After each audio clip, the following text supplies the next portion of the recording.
অভিজ্ঞতা আপনার, এটা কিরকম লাগছে? সারাদিন ক্যাম্পেইন রেসপন্স পাচ্ছেন? ভালো, প্রচন্ড রেসপন্স পাচ্ছে। এখানে ফুল লিড পাবো। ফুল লিড পাবে। আর তারপরে জেতার পরে কি হবে? জেতার পরে হ্যাঁ,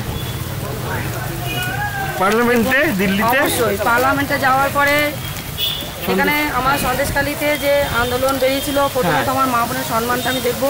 শুধু আমার সন্দেশখালী নয়, আমার এই বসিরহাট পুরো লোকসভার মা বোন, আমার পুরো মা বোন ভাই সবাইটা দেখবো। দেখুন, এই সুন্দরবন অঞ্চলে একটা ভালো হসপিটাল নেই, যেমন কল্যাণীতে একটা এইমস হয়েছে, আমরাও চাইবো আমাদের সন্দেশখালীতে একটা এইমস হবে। আর নদী পথে এই ব্রিজগুলো, এগুলোও আমাদের খুব প্রয়োজন। আচ্ছা। আর যে জমিগুলো আজকে তৃণমূলের গুন্ডা বাহিনীরা ছিনিয়ে নিয়েছে, তাদের কবজা করেছে, সেই জমিগুলো আমাদের আগে গরিব মানুষকে ফিরিয়ে দেওয়া, এটাও আমাদের একটা লক্ষ্য। প্রত্যেকটা এলাকায় জল, পানীয় জলের খুবই সমস্যা। আমি যেখানে কোথায় যাচ্ছি সেখানেই দেখছি যেখানে পানীয় জলের খুব সমস্যা, যে মানুষ জলের জন্য হাহাকার করছে, পুকুরের জল খাচ্ছে, পুকুরের জলে রান্না করছে। এতটা দুঃসময় এসে গেছে এই মুখ্যমন্ত্রীর আমলে। বাংলার মুখ্যমন্ত্রীকে নিয়ে এসে তো মানুষের পুরো সর্বস্ব হারিয়ে ফেলেছে।